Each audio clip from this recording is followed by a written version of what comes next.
Hi friends, welcome to my channel. ಎಲ್ಲರಿಗೂ ಹೊಸ ವರ್ಷದ ಶುಭಾಶಯಗಳು ಫ್ರೆಂಡ್ಸ್. ನಮ್ಮ ಮನೇಲಿ ರಾತ್ರಿ ನ್ಯೂ ಇಯರ್ ಸೆಲೆಬ್ರೇಷನ್ ಹೇಗಿತ್ತು ನೋಡೋಣ ಬನ್ನಿ.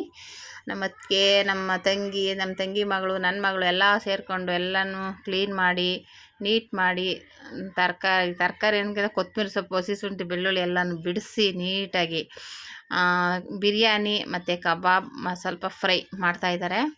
ಅದನ್ನು ಯಾವ ರೀತಿ ಮಾಡ್ತಾಯಿದ್ದಾರೆ ನೋಡಿ. ಬೆಳ್ಳುಳ್ಳಿ ಎಲ್ಲ ಬಿಡಿಸ್ಕೊಂಡು ನಮ್ಮ ಅತ್ತಿಗೆ ಈ ಕಡೆ ಇರೋದು ನನ್ನ ತಂಗಿ ಮಗಳು, ಈ ಕಡೆ ನಮ್ಮ ಅಪ್ಪ ಕೂತ್ಕೊಂಡಿದ್ದಾರೆ.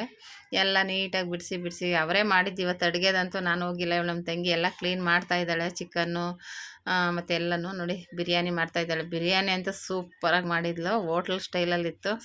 ಸ್ವಲ್ಪ ಫ್ರೈ ಮತ್ತು ಕಬಾಬ್ ಜಾಸ್ತಿ ಮಾಡಿದ್ಲು, ಯಾಕೆಂದರೆ ಕಬಾಬ್ ಅಂದರೆ ಎಲ್ರಿಗೂ ಇಷ್ಟನೇ ಅಲ್ವಾ. ಹಾಗಾಗಿ ಜಾಸ್ತಿ ಕಬಾಬು ಮತ್ತು ಬಿರಿಯಾನಿ ಎಲ್ಲನೂ ಸೂಪರಾಗಿತ್ತು. ಒಂಥರ ಈ ಥರ ಎಲ್ಲ ಸೇರ್ಕೊಂಡು ಮಾಡೋದು ನಮ್ಮ ಮನೇಲಿ. ಬರ್ತಡೇಗಳಲ್ಲಿ ಈ ಥರ ನ್ಯೂ ಇಯರಲ್ಲಿ ಈ ಥರ ಸೇರ್ಕೋತೀವಿ, ಎಲ್ಲ ಒಟ್ಟಿಗೆ ಸೇರಿಕೊಂಡು ಸೆಲೆಬ್ರೇಷನ್ ಮಾಡ್ತೀವಿ. ಅಂದರೆ 2 ವರ್ಷದಲ್ಲಿ ಹೋದ ವರ್ಷ ಮಾಡೋಕ್ಕಾಗಲಿಲ್ಲ, ಅವ್ರವ್ರ ಮನೇಲಿ ಅವ್ರವ್ರು ಮಾಡ್ಕೊಂಡಿದ್ರು. ಆಚೆ ವರ್ಷದಲ್ಲಿ ಮಾಡಿದ್ವಿ, ನಮ್ಮ ತಂಗಿ ಮನೇಲಿ ಮಾಡಿದ್ವಿ. ಆವಾಗ ಈ ಸಲ ನಮ್ಮ ಮನೆಯಲ್ಲೇ ಮಾಡೋಣ ಅಂತ ನಮ್ಮ ಅಣ್ಣನೂ ಅಂದರು, ಇಲ್ಲೇ ಮಾಡೋಣ ಬಿಡು ಅಂತ. ಹಾಗಾಗಿ ನಮ್ಮ ಮನೆಗೆ ಬಂದಿದ್ದಾರೆ ಎಲ್ಲ. ಅವ್ರದ್ದೇ ಅಡುಗೆ ಕೆಲಸ ಇಲ್ಲ. ನಾನಂತೂ ಈ ನಾನ್ ವೆಜ್ ಕೆಲಸಕ್ಕಂತೂ ಹೋಗಲ್ಲ. ಅವ್ರದ್ದೇನೆ. ನಂದು ಬಟ್ಟೆ ಬೇರೆ ಹೊಲಿಯೋದಿತ್ತು, ಹಾಗಾಗಿ ನಾನು ಸ್ಟಿಚಿಂಗ್ ಮಾಡ್ತಾಯಿದ್ದೆ ನೋಡಿ. ಅವರೇ ಎಲ್ಲ ರೆಡಿ ಮಾಡಿ ವಿಡಿಯೋ ಮಾಡಿ ಇಟ್ಟಿದ್ದಾರೆ. ತುಂಬ ಚೆನ್ನಾಗಿ ಮಾಡಿದ್ಲಂತೂ. ಬಿರಿಯಾನಿ ಅಂತೂ ಸೂಪರಾಗಿತ್ತು. ಕಬಾಬು ಅಷ್ಟೇ, ಒಂದು ಫ್ರೈ ಆಗಲಿ ಎಲ್ಲನೂ ಸಖತ್ತಾಗಿತ್ತು. ಅದಕ್ಕೆ ಐಸ್ ಕ್ರೀಮು, ಜ್ಯೂಸು, ಆಮೇಲೆ ಕೇಕು ಎಲ್ಲ ಸಖತ್ತಾಗಿತ್ತು. ಸಖತ್ತಾಗಿ ಎಂಜಾಯ್ ಮಾಡಿದ್ವಿ. ನಾವು 2 ವರ್ಷದಲ್ಲಿ ಮಾಡಿದಾಗ ಏನು ಮಾಡಿದ್ವಿ, ನಿಧಾನ ಆಗೋಗಿತ್ತು ಅಡುಗೆ ಮಾಡೋದು. ನಿಧಾನ ಮಾಡಿ 12 ಗಂಟೆ ಕೇಕ್ ಕಟ್ ಮಾಡಿಬಿಟ್ಟು ತಿಂದಿದ್ವಿ, 12 ಗಂಟೆ ಮೇಲೆ.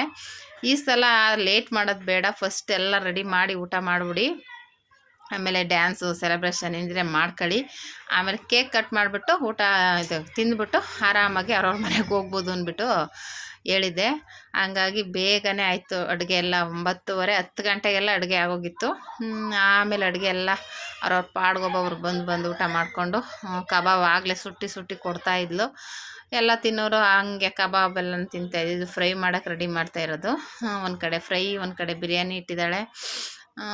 ಆಮೇಲೆ ಎಷ್ಟು 3 ಫ್ಯಾಮಿಲಿ, ನಮ್ಮ ಫ್ಯಾಮಿಲಿ, ನಮ್ಮ ತಂಗಿ ಫ್ಯಾಮಿಲಿ ಮತ್ತು ನಮ್ಮ ಅಣ್ಣನ ಫ್ಯಾಮಿಲಿ, 3 ಫ್ಯಾಮಿಲಿನೂ ಸೇರಿಕೊಂಡು ಸಖತ್ತಾಗಿ ಎಂಜಾಯ್ ಮಾಡಿದ್ವಿ. ಸೂಪರಾಗಿತ್ತು. ಮಾತ್ರ ನಾವು ಈ ಥರ ಬರ್ತಡೇಗಳಲ್ಲೂ ಈ ಥರ ಸೇರ್ಕೋತೀವಿ. ಒಂಥರ ಬರ್ತಡೇ ಸೆಲೆಬ್ರೇಷನ್ ಚೆನ್ನಾಗಿರುತ್ತೆ ನೋಡಿ. ನಮ್ಮ ತಂಗಿ ಮಗಳೇ ಕಬಾಬ್ಗೆಲ್ಲನೂ ನೀಟಾಗಿ ಮಿಕ್ಸ್ ಮಾಡಿ ಕಲಿಸ್ತಾ ಇದ್ದಾಳೆ. ಅದಕ್ಕೆ ಮಾಮೂಲಿ ಕಬಾಬ್ಗೆ ಏನೇನು ಹಾಕ್ಬೇಕು ಅವ್ರ ಅಮ್ಮ ಹೇಳ್ಕೊಡ್ತಾರೆ, ಹಿಂಗೆ ಹಾಕು ಅಂತ. ಅವಳು ಅದೇ ರೀತಿಯೇ ನೀಟಾಗಿ ಹಾಕಿ ಎಲ್ಲ ನೀಟ್ ಮಾಡಿ ಮಿಕ್ಸ್ ಮಾಡ್ತಾಳೆ. ನನ್ನ ಮಗಳ ಥರ ಸೋಂಬೇರಿ ಎಲ್ಲ ಇವಳು.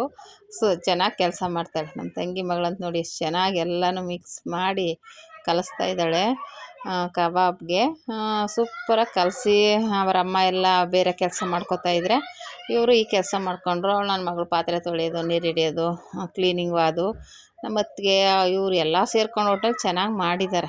ನಂದು ಸ್ವಲ್ಪ ಬಟ್ಟೆ ಹೊಲಿಯೋ ಕೆಲಸ ಇರೋದ್ರಿಂದ ನಾನು ಅಷ್ಟು ತಲೆ ಕೆಡಿಸ್ಕೊಂಡಿಲ್ಲ. ಅವ್ರು ಮಾಡಿ ನೀವೇ ಅಂದ್ಬಿಟ್ಟು, ಗೊತ್ತಲ್ಲ ಇವಾಗ 3 ಫ್ಯಾಮಿಲಿಗೆ ಎಷ್ಟು ಬೇಕು ಅಂದ್ಬಿಟ್ಟು ನೋಡ್ಬಿಟ್ಟು ನೀನೇ ಮಾಡು ಅಂತ ಹೇಳ್ಬಿಟ್ಟು ಹೇಳಿದ್ದೆ. ಅಂದರೆ ನಮ್ಮ ಮನೇಲಿ ಎಲ್ಲ ಐಟಮು ಅವಳು ಪಾಪ ಬಂದಾಗಲೆಲ್ಲ ಮಾಡಿ ಗೊತ್ತೈತೆ. ಹಂಗಾಗಿ ನಮ್ಮ ತಂಗಿಗೆ ಅವಳು ಏನೂ ಇಲ್ಲ, ಆರಾಮಾಗಿ ತೊಗೊಂಡೆಲ್ಲನೂ ಮಾಡ್ತಾಳೆ. ಹಾಗಾಗಿ ಏನೂ ಆ ಥರ ಅನಿಸಲ್ಲ. ಕಬಾಬ್ಗೆಲ್ಲ ನೀಟಾಗಿ ಮಿಕ್ಸ್ ಮಾಡಿ ರೆಡಿ ಮಾಡಿಕೊಟ್ಲು. ಅವಳು ನನ್ನ ತಂಗಿ ಬಿರಿಯಾನಿ ಆದಮೇಲೆ ಮಾಮೂಲಿ ಕಬಾಬು ಸುಟ್ಟಿ ಕೊಟ್ಟಳು ಎಲ್ರಿಗೂ. ಅಂದರೆ ಕಬಾಬ್ ಅಂದರೆ ಎಲ್ರಿಗೂ ಇಷ್ಟನೇ ನಮ್ಮ ಮನೇಲಿ. ಎಲ್ಲ ಹುಡುಗರೆಲ್ಲ ತಿನ್ನಲಿ, ಫಸ್ಟ್ ಕಬಾಬ್ ತಿನ್ನಲಿ, ಆಮೇಲೆ ಬಿರಿಯಾನಿ ತಿಂತಾರೆ ಅಂದ್ಬಿಟ್ಟು ಒಂದು ಕಡೆ ಫ್ರೈ ರೆಡಿ ಆಗ್ತಾಯಿತ್ತು, ಬಿರಿಯಾನಿನೂ ರೆಡಿ ಆಗ್ತಾಯಿತ್ತು. ಕಬಾಬ್ ರೆಡಿ ಮಾಡಿಬಿಟ್ಟು ಆಮೇಲೆ ಒಂದು ಸ್ವಲ್ಪ ಫ್ರಿಜ್ಜಲ್ಲಿ ಇಟ್ಬಿಟ್ಟು ಆಮೇಲೆ ಇದೆಲ್ಲ ಆದ ತಕ್ಷಣವೇ ಕಬಾಬ್ನ ಸುಟ್ಟು ನೋಡಿ. ಬಿರಿಯಾನಿ ಸೂಪರಾಗಿದೆ, ಸಖತ್ತಾಗಿ ಮಾಡಿದ್ದಾಳೆ ನೋಡಿ. ತುಪ್ಪ ಹಾಕ್ತಾಯಿದ್ದಾಳೆ, ಸಖತ್ತಾಗಿದ್ದು ಹೋಟ್ಲು ಸ್ಟೈಲಲ್ಲಿ ಮಾಡ್ದಂಗೆ ಇತ್ತು ನೋಡಿ. Kebab ready ಮಾಡ್ತಾಯಿದ್ದಾಳೆ. ಮಾಡಿ ಹೆಣ್ಮಕ್ಳೆಲ್ಲ ತಿಂತಾಯಿದ್ರು ಕಬಾಬ್ ಜೊತೆಗೆ. ಹಂಗೆ ಪಲಾವ್ನು ತಿನ್ಬಿಡಿ ಅಂದ್ಬಿಟ್ಟು. ಆಮೇಲೆ ಜಾಗ ಸಿಕ್ಕಿದ್ದು ನಮ್ಮ ಮನೆಯಲ್ಲೆಲ್ಲ ಒಟ್ಟಿಗೆ ಕೂತ್ಕೊಳ್ಳೋಕ್ಕಾಗಲ್ಲ, ಹಂಗಾಗಿ ತಿನ್ಬಿಟ್ಟು ಎದ್ದುಬಿಡಿ ನೀವು. ಆಮೇಲೆ ಗಂಡು ಮಕ್ಕಳು ಆಲ್ರೆಡಿ ಕಬಾಬ್ ತಿಂತಾಯಿದ್ರು. ನಮ್ಮ ಅಪ್ಪ, ನನ್ನ ಅತ್ತಿಗೆ, ನಮ್ಮ ಮಗಳು, ನಮ್ಮ ಚಿಕ್ಕಮ್ಮನ ಮಗಳು, ನಮ್ಮ ಅಣ್ಣನ ಮಗ ಎಲ್ಲ ಕೂತ್ಕೊಂಡು ತಿಂತಾಯಿದ್ದಾರೆ.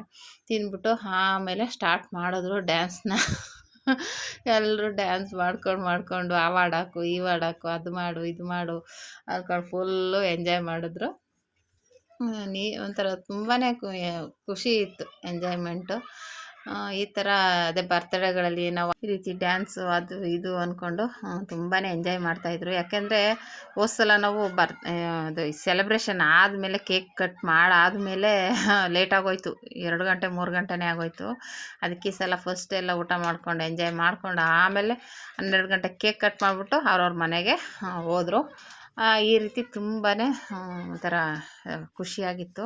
ನೋಡಿ ನಮ್ಮ ತಂಗಿ ಮಗಳಂತೂ ಸೂಪರಾಗಿ ಡ್ಯಾನ್ಸ್ ಆಡ್ತಾಳೆ. ನಾನು ಹಂಗೂ ಒಂದು ಹೇಳೋಣ ಡ್ಯಾನ್ಸ್ ಕ್ಲಾಸ್ಗೆ ಹಾಕಿ ಚೆನ್ನಾಗಿ ಆಡ್ತಾಳೆ ಅಂತ ಹೇಳ್ತಾ ಇದ್ದೆ.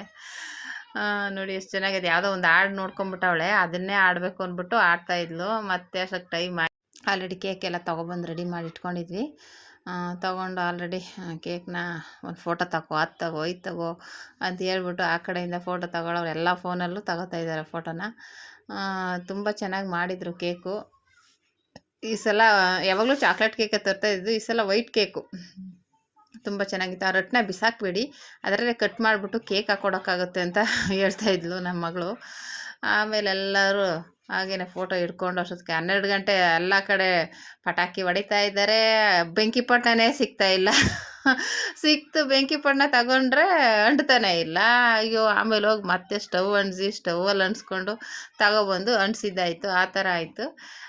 ಮತ್ತು ಅದನ್ನು ಬೇರೆ ಹಿಂಗೆ ಅಂಟ್ಸೋದು ಬೇರೆ. ಅವನು ತಂಗಿ ಮಗ ಎಲ್ಲೋ ಇಟ್ಬಿಟ್ಟಿದ್ದೆ, ಅವನು ತಗೊಬಂದು ಆ ಬೆಂಕಿಪಟ್ಟಣ ಹುಡುಕಿ ಅದು ಅಂಟಿಸೋ ಅಷ್ಟೊತ್ತಿಗೆ ಒಂದು 2 ನಿಮಿಷ ಆಗೇ ಹೋಯ್ತು ನೋಡಿ. ಹಾಕುವ ಅಷ್ಟರಲ್ಲಿ ಅಲ್ಲಿ ಹುಡ್ಕು ಇಲ್ಲಿ ಹುಡ್ಕು ಅಲ್ಲಿ ಮಾಡು ಇಲ್ಲಿ ಮಾಡು ಅನ್ನೋ ಅಷ್ಟರಲ್ಲಿ ಆಗೇ ಹೋಯ್ತು. ಸೆಲೆಬ್ರೇಷನ್ ತುಂಬಾ ಚೆನ್ನಾಗಾಗಿತ್ತು. ನ್ಯೂ ಇಯರ್ ಸೆಲೆಬ್ರೇಷನ್ ಬರ್ತಡೇಲಿ ಜಾಸ್ತಿ ಮಾಡಿ ಬರ್ತಡೇ ಅಂತಲೇ ಬರ್ತಾಯಿದೆ ನೋಡಿ. ಎಲ್ಲರೂ ತುಂಬಾ ಎಂಜಾಯ್ ಮಾಡಿದ್ವಿ. ತುಂಬ ಚೆನ್ನಾಗಿತ್ತು. ಎಲ್ಲರಿಗೂ ಮತ್ತೊಮ್ಮೆ ಹ್ಯಾಪಿ ನ್ಯೂ ಇಯರ್, ಹೊಸ ವರ್ಷದ ಹಾರ್ದಿಕ ಶುಭಾಶಯಗಳು ಫ್ರೆಂಡ್ಸ್. ಎಲ್ಲರಿಗೂ ದೇವರು ಆಯುಸ್ಸು ಆರೋಗ್ಯ ಕೊಟ್ಟು ನಿಮ್ಮ ಕನಸೆಲ್ಲ ನೆನಸಾಗಲಿ ಅಂತ ಬೇಡ್ಕೊತೀನಿ. ಈ ರೀತಿ ನೋಡಿ ಎಲ್ರಿಗೂ ಕಟ್ ಮಾಡಿ ಕೊಡ್ತಾಯಿದ್ದಾಳೆ ನಮ್ಮ ತಂಗಿ ಮಗಳು. ಆ ರೊಟ್ಟಿನ ಅರ್ದುಬಿಟ್ಟದೆ ಅಲ್ಲಲ್ಲಿ ಹಾಕಿ ಕೊಡ್ತಾಯಿದ್ದಾರೆ. ಸುಮ್ಮನೆ ಪ್ಲೇಟ್ಗಳು ಬೇರೆ ಏನಕ್ಕೆ ಅಂದ್ಬಿಟ್ಟು ಅದಕ್ಕೆ ನಾವು ಊಟಕ್ಕೂ ಸುಧಾ ತೊಳೆಯೋದಕ್ಕೆ ತಟ್ಟೆ ತೊಳ್ಕೊಂಡು ಕೂತ್ಕೊಳ್ಳೋರು ಪ್ಲೇಟ್ಗಳು ತರಿಸ್ಬಿಟ್ಟಿದ್ವಿ. ಪ್ಲೇಟು ಲೋಟ ಎಲ್ಲ. ಹಂಗಾಗಿ ನೋಡಿ ಅಲ್ಲೇ ಕಟ್ ಮಾಡಿ ಕೊಟ್ಟಲು. ಅಲ್ಲಲ್ಲೇ ಹಾಕ್ಕೊಂಡು ತಿನ್ಕೊಂಡು ಉಣ್ಕೊಂಡು ಸೆಲೆಬ್ರೇಷನ್ ಮಾಡಿಕೊಂಡು ಆಮೇಲೆ ಈ ಥರ ಹೊಸ ವರ್ಷದ ಸೆಲೆಬ್ರೇಷನ್ ಆಯಿತು. ನೀವು ಯಾವ ರೀತಿ ಸೆಲೆಬ್ರೇಷನ್ ಮಾಡಿದ್ರಿ ಅಂತ ಕಮೆಂಟ್ ಮಾಡಿ ಫ್ರೆಂಡ್ಸ್. ನಮ್ಮಲ್ಲಂತೂ ಸೂಪರಾಗಾಯ್ತು ಈ ವರ್ಷ. ಇನ್ನು ನೆಕ್ಸ್ಟ್ ವರ್ಷವೂ ಇದೇ ಥರ ಇರಲಿ, ಎಲ್ಲರಿಗೂ ಖುಷಿ ಸಂತೋಷ, ದೇವರು ಆಯುಸ್ಸು ಆರೋಗ್ಯ ಕೊಟ್ಟು ಕಾಪಾಡಲಿ ಅಂತ ಬೇಡ್ಕೊತೀನಿ. ನೋಡಿ ಈ ರೀತಿ ಫೋಟೋಗಳು ಬೇರೆ ತಗೋತಾ ಇರೋದು, ವೀಡಿಯೋ ಮತ್ತು ಕೇಕ್ ತಿನ್ನೋರು ತಿಂತಾಯಿದ್ದಾರೆ ತಗೊಂಡು ಎಲ್ಲರೂ ಡ್ಯಾನ್ಸ್ ಮಾಡೋದು ಕೇಕ್ ತಿಂದಾದ್ಮೇಲೆ. ಮತ್ತು ಹಂಗೆ ಹಿಂಗೆ ಅಂದ್ಕೊಂಡು ಸ್ವಲ್ಪ ಹೊತ್ತು ಮತ್ತೆ ಡ್ಯಾನ್ಸ್ ಮಾಡಿ ಹಿಂಗಾಡಿ ಎಲ್ಲ ಮುಗಿಸ್ಕೊಂಡು ಸೆಲೆಬ್ರೇಷನ್ ಮುಗಿಸಿ ಆಮೇಲೆ ಮನೆಗೆ ಹೋದರು. ಮನೆ ಅಂದರೆ ಇಲ್ಲಿ ಹತ್ರನೇ, ಏನು ದೂರ ಏನಿಲ್ಲ. ಹಂಗಾಗಿ ನೋಡಿ ಆ ಥರ ಡ್ಯಾನ್ಸ್ ಈ ಥರ ನಮ್ಮ ಅತ್ತಿಗೆ ಅಂತೂ ಸೂಪರಾಗಿ ಮಾಡ್ತಾರೆ ಡ್ಯಾನ್ಸ್. ಅವರೇ ಹೇಳ್ಕೊಡೋದು ಈ ಥರ ಆಡು ಆ ಥರ ಆಡು ಅಂತ. ಈ ವಿಡಿಯೋ ಇಷ್ಟ ಆದರೆ ಲೈಕ್ ಮಾಡಿ, ಶೇರ್ ಮಾಡಿ.